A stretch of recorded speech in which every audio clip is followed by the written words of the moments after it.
Hey guys, and welcome to the final part of the JackFrags Counter-Strike Global Offensive overview video.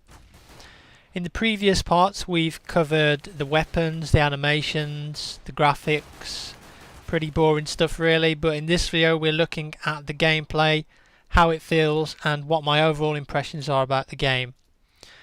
So first off we'll start with the movement.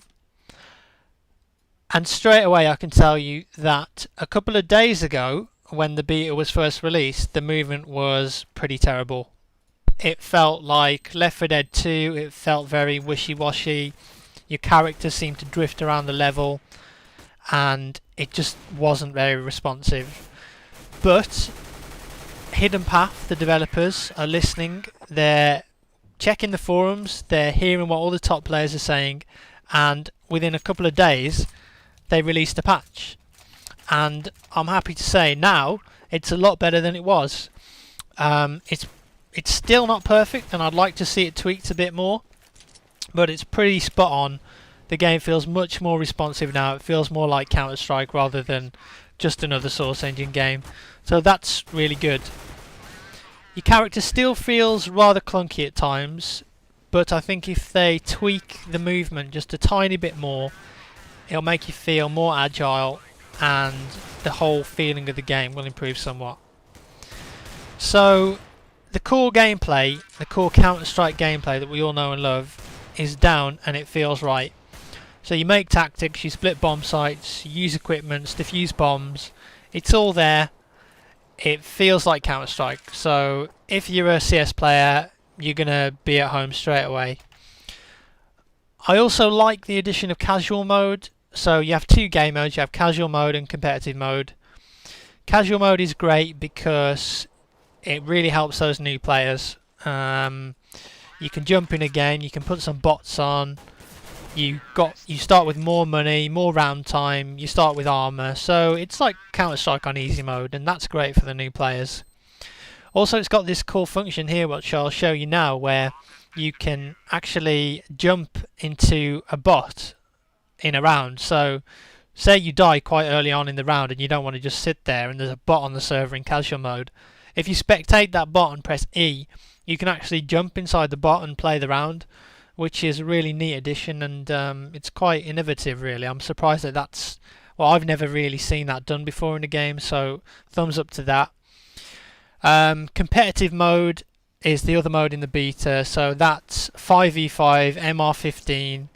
It's competitive mode, that's what it is. I mean, you play 15 rounds, all the settings are in place, $800 start money, the round time's correct, everything looks good. It switches your team at the end of the 15th round, and also a notable change is that your score carries over now to the next half, so at the end of the game you can get more of an overall impression of how you played during the game, so that's cool. Sound in the game. So at the moment the sound in the CSGO beta is pretty bad in my opinion. There's far too much ambient noise and it's really hard to sort of pinpoint where people are running around you. All of the sounds at the moment seem to just be in the middle of the headset, so you know, I've tried it on speakers, I've tried it on 5.1, I've tried it on 2 speakers, 4 speakers, and no matter what happens, the sound is just terrible. The ambient noise takes over and the directional sound doesn't really work properly. And obviously with sound being a massive part of Counter-Strike, that needs looking into straight away and fixing. It's just really hard to tell where people are. Recoil. So yeah, the recoil seems quite random at the moment really. It's probably because it's an early beta, the game's in its infancy, but at the moment I can't really get a feel for how each gun is like reacting, so every time I use it, it just feels different. The only exceptions really are the AWP and the Deagle, which seem to be pretty consistent and they work fine, but the two main assault rifles, arguably the most important weapons in the game, the AK and the M4, definitely need some attention. They need to feel more consistent really. So moving on to equipment, we'll start with the basic grenades first, which you're all used to. So the HE grenades, they need to be nerfed straight away. They do far too much damage, okay? There's been a couple of times when I've been on 100 HP with armor and I get killed by one grenade, and that just shouldn't happen in Counter-Strike. It just doesn't work like that. In my opinion, if you get hit by a grenade, it should take you down to like 20, maybe 15, 20 HP if you don't have armor. If you do have armor, probably more like 30, 40. So that needs looking into. Also, the model needs to be bigger. I really don't like it. The flashbangs, they seem to be fine at the moment, and they work pretty much the same way as in Counter-Strike Source, but really, it's really important that they give you 2 flashbangs. At the moment, you can only carry 1, and I just really don't like that. You need 2 flashbangs in Counter-Strike. Smoke grenades, so the actual effect of the smoke grenade is fine. It's thick, it works. It's a tactical option. If you need to cross somewhere, like crossover on long A, you can put smokes down and it'll cover you. But there's an obvious graphical bug or glitch where you stand inside the smoke and you can see through it. So that needs fixing. Generally, for the grenades as well, this covers all of the grenades. They need to be able to be thrown a lot faster, because at the moment you equip it and you can't really throw it straight away. Whereas in 1.6 and CSS, if you equip the grenade, you can just sort of click it and it'll just throw instantly. And you know, I really like that. But at the moment, the delay is far too long. Decoy grenades. Now, I actually really like decoy grenades, and I think they actually have a nice place in Counter-Strike. So they seem to be working correctly now as well. They emit like random sounds from the M4, the AK, and the Deagle, and you know, they work. I mean, if you haven't played the game, you might think, "No, I'd never fall for that. No way. It's obviously a decoy grenade." But when you're actually in a game, in a competitive 5v5 match, every single sound alerts you, and if you don't know where players are, it can really affect the choices you make. I think there are plenty of occasions and plenty of places where decoy grenades can be used effectively. So even if it's just to cast doubt in a player's mind, especially when you're in a clutch situation where you don't really know all the details. Moving on to Molotov cocktails now. So in their current state in competitive play, if you're in a 5v5 match, so that means that there can be 10 Molotovs on the board in total. I just cannot see these fitting into Counter-Strike. So I've made 4 points to sort of summarise what I feel about them. So number 1 is the damage they do. The Molotovs last for roughly about 7 to 8 seconds, and they do around 11.4 damage per second. So, as an example, if you're 100 HP and you stand in a Molotov for the full duration, you're going to end up on 20 HP. Also, the slowing effect isn't really noticeable at the moment, so, I mean, you appear to be able to run at full speed through them, and they were supposed to sort of slow you down, so that I don't think that's really working very well either. In my opinion, the damage needs to be more like 4 or 5 per second rather than 12. And also the slow effect needs to be a bit more pronounced if they're going to feature in the game. The second thing I don't like about them is exploitation. So when you counter terrorists, it's way easy to stop terrorist rushes with the Molotovs.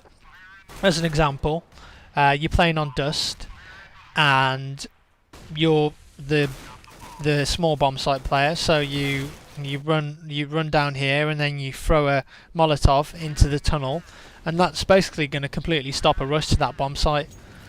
On the other side of the map, you get one guy to Molotov the underpass and one to Molotov the new stairs that they've put in, and you can be pretty sure that the terrorists aren't going to rush anywhere.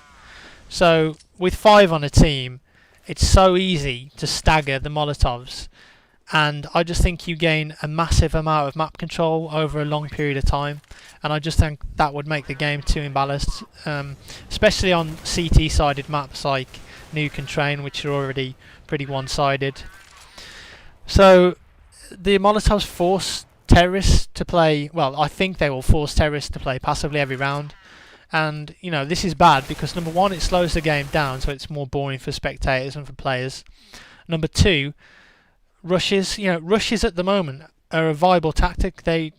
Rushes work really well sometimes, even against good teams. If you catch a team off guard with a good rush and you pick two players, and you're all in a bomb site, then it's highly likely that you're going to win the round. But if the CTs have Molotovs, they don't even need to fear a rush anywhere, because by the time they get to the important choke points, you've just Molotoved it, so you can stop the rush anyway. It gives the CTs way more time to set up. And when each round is so short as well, I just feel like having 5 per team is just far too strong for counter-terrorists. Maybe if they limit it to 2 per team in their current state, that would be more acceptable. That would force each team to be more tactical with where and when they throw the Molotovs, rather than throwing them for the sake of it, just because they know they have another 4 left in their team and their teammates can use them. The third thing I don't like about Molotovs is I didn't know that glass could bounce. I mean, why do Molotovs in CSGO bounce off walls? You can say, well, flashbangs and grenades bounce, but that's more believable than a glass bottle not breaking as you hurl it at a concrete wall.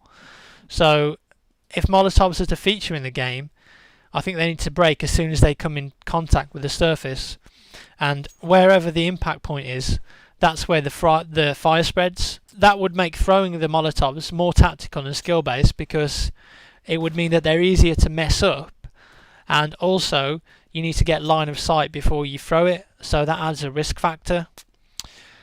The fourth thing I don't like as well is, I guess you could call it old-fashioned man syndrome. I mean, I don't necessarily believe this myself, but I think adding game-changing equipment like the Molotov just doesn't fit in with Counter-Strike. The reason that Counter-Strike has been the king of competitive shooters for so many years is because it's a bread and butter skill-based team game, and one of the only ones of that sort of type remaining.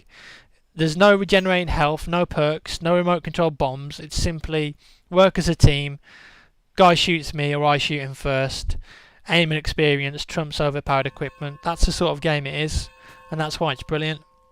And I'm all for innovation. I'm not one of these guys that wants Counter-Strike to always stay the same, just with better graphics and the same maps and weapons. But the reason CS is so popular is because it's perfected the hardcore first-person shooter formula. And I really don't think the Molotov cocktails fit into that anywhere at all. Maybe something else instead, something different, just not this. I just can't see it happening. I mean, I have a split mentality about this game at the moment, so I'll try and sum up my feelings for you with a bad side and a good side. So I'm going to start with the bad side, so you leave on a positive note, because overall the feeling is of good positivity. I do think this is going to be a good game. So the bad points about CSGO. Sometimes CSGO just feels like pointless evolution rather than revolution. Sometimes when I'm playing it, it just feels like a texture pack or an add-on for CSS, and it makes me ask, what is the point of this game? We already have Counter-Strike on the Source engine, and it's pretty damn good already. It's been updated to the Orange Box engine, and recently it's been tweaked by Hidden Path. So why just bring out another game on the Source engine? I'm thinking to myself, why not just release this on consoles and update Counter-Strike Source in its current state by introducing new weapons, new maps, new gameplay modes and new matchmaking features? But I think it's due to the limitations of the Source engine at the moment that the game hasn't really changed that much. Being even more pessimistic, I don't think this game will unite the 1.6 and CSS communities. It's not that 1.6 players think CSS is a bad game. I think it's the feel of the Source engine that the top 1.6 players hate the most, and that feeling continues with CSGO because it's a Source engine game. As a prediction, and what I think they should do, maybe they should only release CSGO on consoles and treat the PC guys to something like Counter-Strike 2 a few years down the line on a brand new Half-Life 3 engine with flashy graphics, more team play options, features such as destructible environments, which I think would be amazing given the Counter-Strike treatment. Just imagine a destructible version of Dust 2 or Nuke that would add even more tactical options. If they only released it on console, that wouldn't necessarily be a bad thing either. I mean, I'm really impressed with what Hidden Path are doing. I think the current generation of consoles, the Xbox 360 and the PS3, is missing Counter-Strike. They're missing a proper hardcore shooter. It's currently just saturated with Call of Duty and its army of clones, and I think it's really awesome that they're trying to bring it to a new audience, and also adding cross-platform support, which will no doubt be really fun and stir up some platform rivalry, which is always good. So that's all the bad points covered. The positive side now. On the flip side, I really think that CSGO will become a great PC game on the PC and on the consoles, even if they're different to each other. It just needs a little bit of love and a bit of attention in the right places, and I think it'll turn out just fine in the end. Hidden Path and Valve are listening to the community and the top players. They're replying to forum posts, they're working hard on the game. They really want it to succeed on both PC and console, and I definitely think it will. I want to try out the new maps, I want to try out the new weapons they're adding to the game, because the tried and tested formula of AK-M4, Deagle and AWP is getting a bit stale now. Also, with all the new maps coming out, new tactics are always fun to see. If it's a new map, teams are learning the game as they play, and it makes for good spectating as you watch the game evolve. Teams figure out what's good, what's bad, and that's pretty cool. Also, I'm really interested to see what the new game modes are like, and if these are going to be used in competitive play at all. So that would add a bit of freshness to Counter-Strike. And I keep telling myself not to forget, Counter-Strike Source was released in November 2004. It's an old game, and that's the last version of Counter-Strike that we had. So maybe CSGO is what we need. Maybe you should just ignore everything I said on the bad side, because Hidden Path are awesome, and they're going to tweak the game until it's perfect. And I really believe they will. But what it all comes down to is us guys, the community, and the want for this to be the #1 competitive game when it's released. So if you've got an idea, if you find a bug, an exploit, if you want to say anything, get on the forums, get on Twitter, and let the developers know, because they are trying to make this game a really good version of Counter-Strike, and I'm sure that they'll manage to do that. Okay, so that's pretty much the video overview wrapped up. I hope you enjoyed watching all 4 parts, and I'll see you again soon.